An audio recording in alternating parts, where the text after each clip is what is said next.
বাংলাদেশের সংবিধান কার্যকর করা হয় কোন তারিখ থেকে?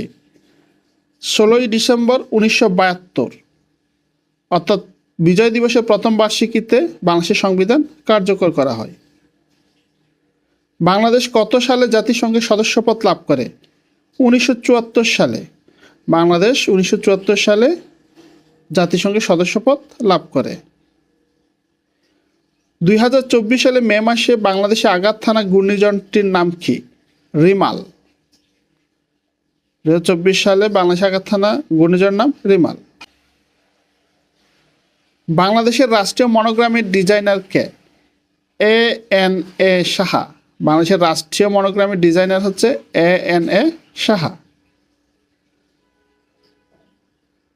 বাংলাদেশের সাথে কয়টি দেশের সীমান্ত রয়েছে? 2টি।